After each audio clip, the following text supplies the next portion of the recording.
श्री राम ने शंबुक को नहीं मारा था। ये शंबुक बहुत बड़ा असुर था, पाताल लोक से यहाँ मनुष्य बन के आया था और वो तपस्या तो करता ही था। असुर सारी तपस्या करके शिव की आराधना करते हैं, फिर वो इंद्रलोक लेने की बात करते हैं। तो ये बहुत बड़ा असुर था, मगर राम ने शंबुक को मारा ही नहीं है। ये सब झूठी कहानियां हैं। रामायण में एडिशन ऑल्ट्रेशन बहुत हुआ है, क्योंकि वो राम और रावण को हुए 8,69,70 साल हुआ। त्रेता के अंत में पूरा द्वापर गया और कलयुग का भी 5,000 साल गया। तो ये सब एडिशन ऑल्ट्रेशन बहुत हुआ है सब, इसलिए बहुत सारी कहानियाँ, फेक कहानियाँ राम विरोधियों ने उल्टी फुल्टी लिख दी है सब ये। इसलिए रामायण में जो लिखी हुई हर चीज़ कहानियाँ भी सब सही नहीं है। कुछ सीता के बारे में भी लिखी हुई कुछ कहानियाँ भी सही नहीं है। सीता को छोड़ दिया, ये सब कहानियाँ सब फेक है। श्री राम जो त्रेता के अंत में हुए, वो राम इतने मर्यादा पुरुषोत्तम थे कि इनके हाथों से कोई भी काम उल्टा नहीं हुआ और कोई काम उनको उल्टा करना ही नहीं पड़ा, क्योंकि उनके अंदर 14 कला की, उनकी आत्मा में खुद की 14 कला की पावर थी। और त्रेता में तो एकदम कलयुग जैसा वायुमंडल नहीं था। वहाँ का वायुमंडल इतना अच्छा था, कितना साल हुए समझो। पहले त्रेता का अंत जब 12,000 साल राज किया राम ने, तो पूरा द्वापर है 8,64,000 साल, क्योंकि कलयुग 4,32,000 साल का होता है। इससे डबल द्वापर होता है, इससे 3 गुना त्रेता होता है, इससे 4 गुना सतयुग होता है, और 4 युग का टोटल 43,20,000 ईयर्स होता है। तो 8,64,000 द्वापर का और कलयुग का 5,000 साल हुआ, तो टोटल मिला के 8,69,70 साल पहले हुए श्री राम त्रेता के अंत में। तो जिन्होंने जब राज किया 12,000 साल, तो उसकी आत्मा में, खुद की आत्मा में ही इतनी पावर थी कि उनसे कोई भी, इसलिए मर्यादा पुरुषोत्तम, पुरुषों में उत्तम। और जो मर्यादा पुरुषोत्तम होता है, इससे हाथ से कोई भी विकर्म नहीं होता, तब ये टाइटल मिलता है। अगर एक भी विकर्म हो जाए तो इनके हाथों से कोई, तो मर्यादा पुरुषोत्तम का टाइटल नहीं मिलता। दूसरी बात है कि जो वाल्मीकि ऋषि हुए, वाल्मीकि ऋषि ने रामायण लिखी, तो वाल्मीकि ऋषि भी जन्म से तो क्या थे, आप सब जानते ही हैं। और फिर ऋषि बने जिन्होंने वाल्मीकि रामायण लिखा। तो सबको पता है कि वाल्मीकि ऋषि कौन थे और इन्होंने क्या लिखा।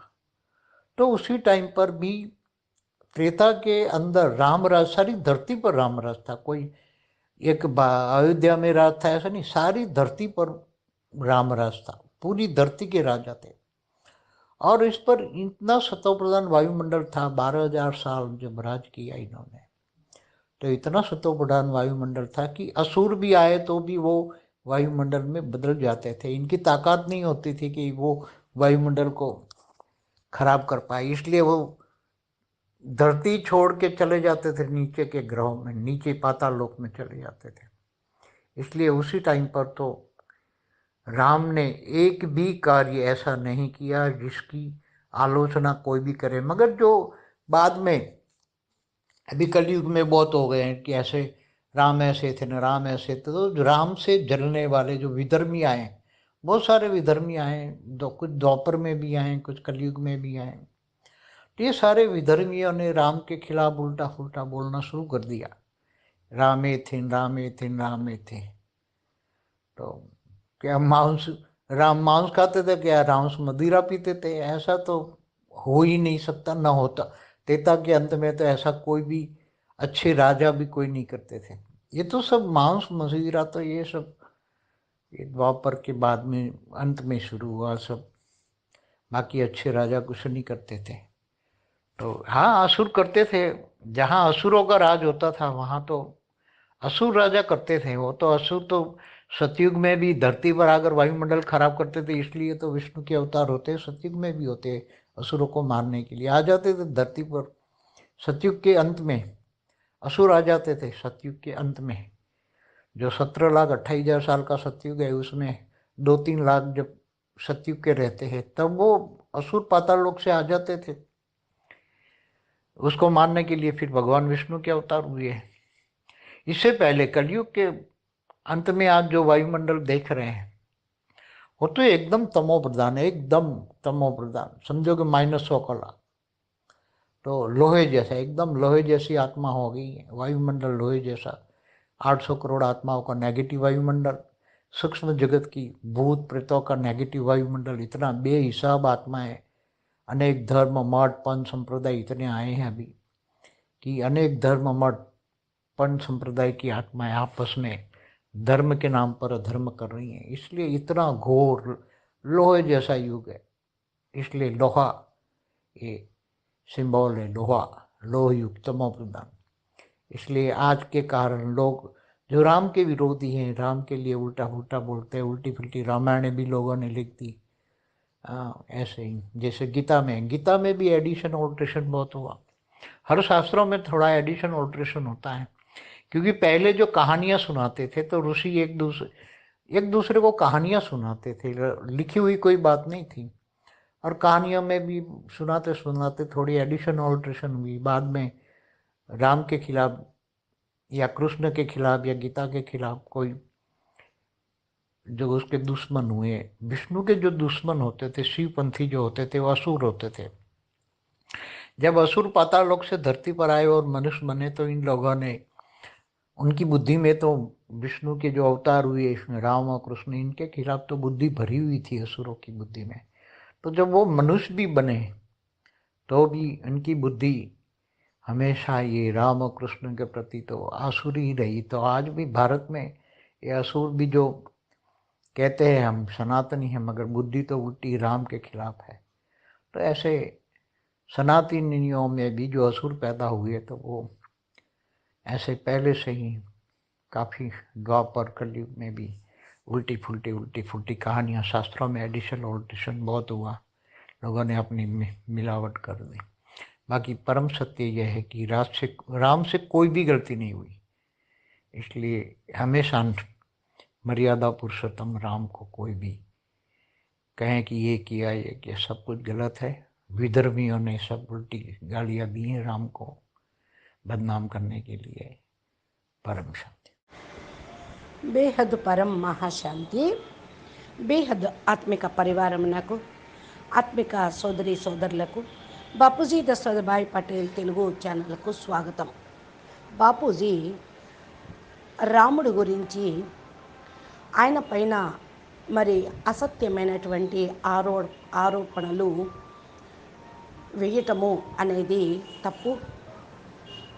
రామరాజ్యం గురించి చక్కగా రాముడు గురించిన విషయము వర్ణన చేస్తూ ఉన్నటువంటి హిందీ వీడియో ఎప్పటి వరకు మీరు విన్నారు. దీనికి తెలుగు అనువాదము. పరం శాంతి.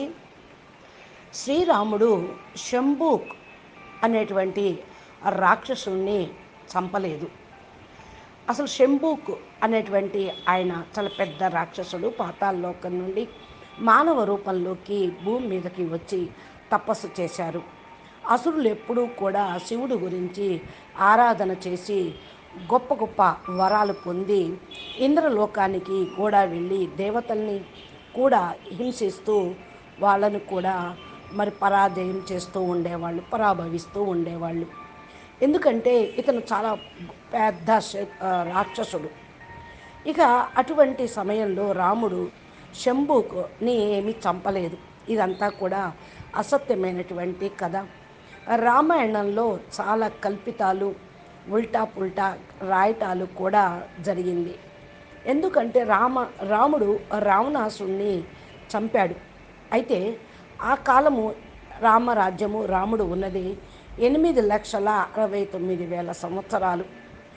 త్రేతాయుగం అంతిమంలో జరిగింది ఈ రామాయణ యుద్ధం. దీని తర్వాత పూర్తిగా ద్వాపర యుగము అయిపోయింది. కలియుగం వచ్చి కూడా 5,000 సంవత్సరాలు అయిపోయింది. ఇప్పుడు ఈ మాట్లాడేటువంటి మాటలు అన్నీ కూడా శాస్త్రాల్లో రామాయణంలో కూడా కల్పితాలు, అన్నీ కూడా యాడు కొత్తగా కల్తీలు జరిగినాయి. అందుకని ఇటువంటి ఫేక్ న్యూస్, తప్పుడు కథలు, రాముడికి విరుద్ధంగా ఉండేటువంటి వాళ్ళందరూ కూడా రాయటం జరిగింది. రామాయణంలో ఏదైతే రాసిన కథలు కొన్ని అసలు జరగలేదు. సీత గురించి కూడా తప్పుడు కథ రాయటం కూడా జరిగింది. అది కూడా కరెక్ట్ కాదు. సీతను వదిలిపెట్టాడు అనేది కూడా ఫేక్ న్యూసే, తప్పుడు కథే.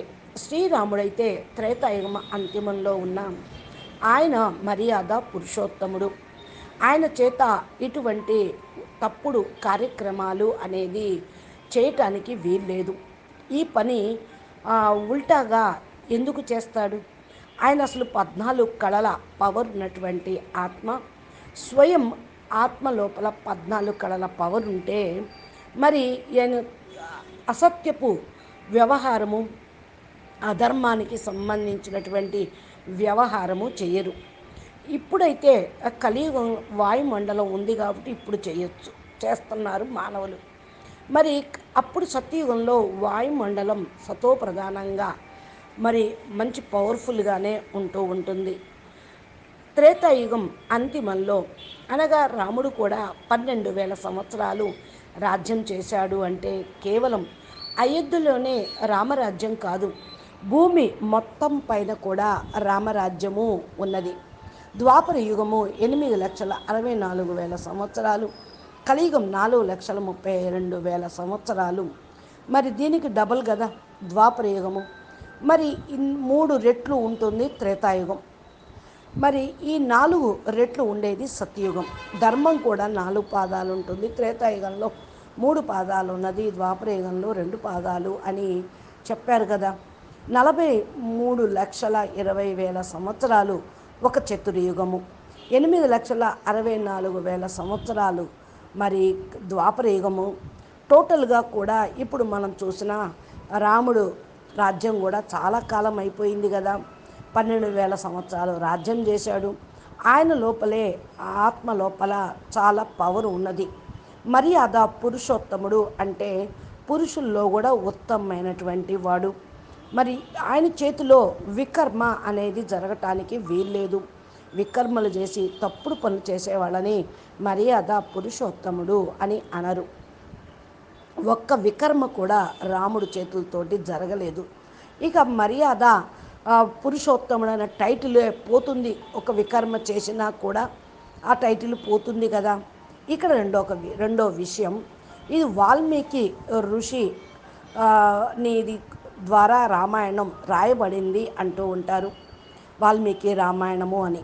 వాల్మీకి అంటే ఋషిగాక ముందు ఆయన జన్మతః ఎవరు? దోచుకునేటువంటి దొంగ, ఒక గజ దొంగ. అడవిలో పోయే వాళ్ళందరినీ దోచుకుంటూ ఉండేవాడు. ఆయన యొక్క కర్మల ఖాతా మీకు అందరికీ తెలిసిన విషయమే. వాల్మీకి ఎలా అయ్యాడో కూడా మీకు తెలుసు. త్రేతాయుగం లోపల రామరాజ్యము అంటే భూమి మొత్తం మీద రామరాజ్యం ఉన్నది. భూమి పైన రామరాజ్యము ఉన్నది అంటే అక్కడ వాయుమండలం ఎంత సతోప్రధానంగా ఉంది. 12,000 సంవత్సరాలు రాజ్యము చేశాడు సతోప్రధాన వాయుమండలంలో అని. అక్కడ అసురులు కూడా ఉండవచ్చు. త్రేతాయుగంలోనూ ఉన్నారు, కృతయుగంలోనూ కూడా ఉన్నారు. కానీ అటువంటి వాతావరణంలో కూడా మరి రాక్షసులు ఉన్న ఆ వాయుమండలం వల్ల వాళ్ళు కూడా మారిపోయేవాళ్ళు. వాళ్ళని ఏమి చేయాల్సిన అవసరం లేదు.